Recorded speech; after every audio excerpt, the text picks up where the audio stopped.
Hello viewers, happy Sunday. The disparity in justice and the rising call for freedom.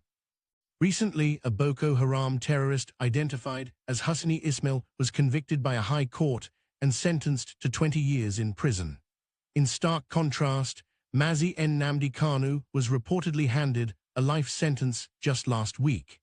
It is difficult to comprehend why a terrorist receives a 20-year term while a freedom fighter receives life imprisonment.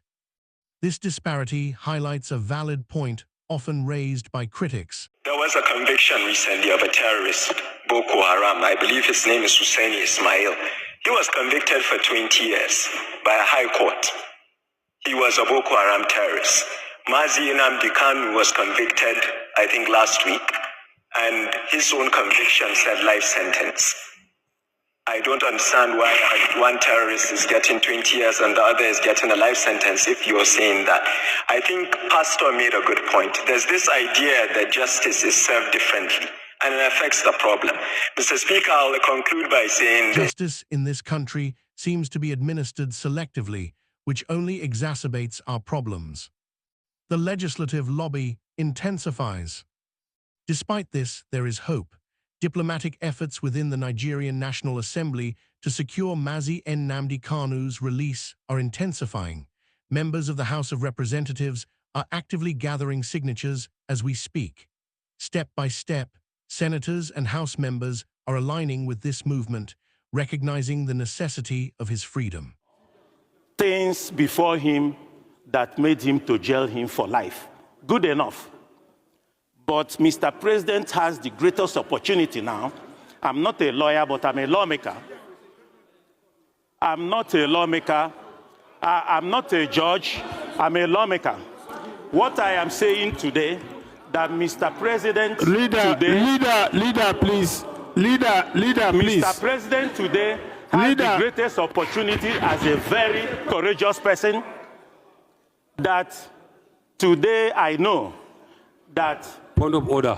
The counsels to Mazi Kanu has not gone for appeal.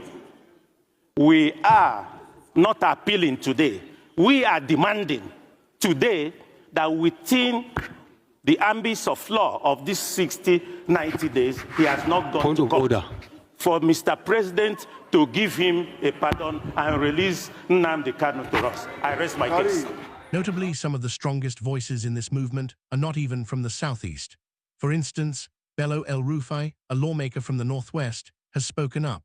This situation mirrors the biblical story of Moses, whose own people were powerless to save him until Pharaoh's daughter, an outsider and supposed enemy, lifted him from danger into safety. Help for Kanu is now rising from unexpected places. It seems that many Igbo political leaders, governors and senators, have reached a consensus of silence, fearing that speaking for Kanu might jeopardize their positions. However, they are mistaken. While they remain silent, voices from outside the region are rising. These allies are beginning to understand that this is not just a fight for the Biafran people, but a struggle for the emancipation of the entire black race against the artificial divisions created by imperialists. Commending courageous voices. I must commend Honorable George Ozodinobi, representing Anambra State, who I posted his video in my last update for those who missed this can check on it, for finally speaking up in the House of Assembly and demanding a presidential pardon for Mazi Kanu. Although this support is coming late, considering Kanu has been in DSS detention for a long time, it is a case of better late than never. It is shameful that outsiders took the lead before some of our own representatives found their voices, but we appreciate the courage it takes to speak truth to power in these times. If you're enjoying this analysis, don't forget to like and subscribe to our channel for more updates. Back to our points. A missed opportunity by Governor Soludo. In the midst of this, something baffling occurred. The governor of Anambra State, Professor Charles Soludo, recently visited President Tinubu at the presidential villa in Abuja. Following the visit, Governor Soludo released a statement on social media expressing his gratitude. He wrote about how the president received him with warmth and congratulated him on his recent re-election victory. Soludo described the victory as a testament to the trust of the Anambra people and pledged to work with the president to build a prosperous nation. While there is nothing inherently wrong with a courtesy visit, one must ask, did the governor travel all the way to Abuja, utilizing state resources and public funds simply to exchange pleasantries?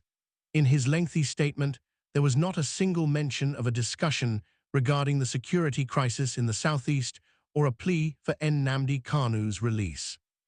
It appears the visit was utilized merely for self-congratulation rather than advocacy. It is disappointing that a leader would have direct access to the president and fail to utilize that opportunity to address the most emotional and sensitive issue facing his people. Conclusion. Power is transient. Governor Soludo must realize that once he leaves the government house, he will no longer have such easy access to the presidential villa. He will regret not using this privilege to solve the problems of his people when he had the chance.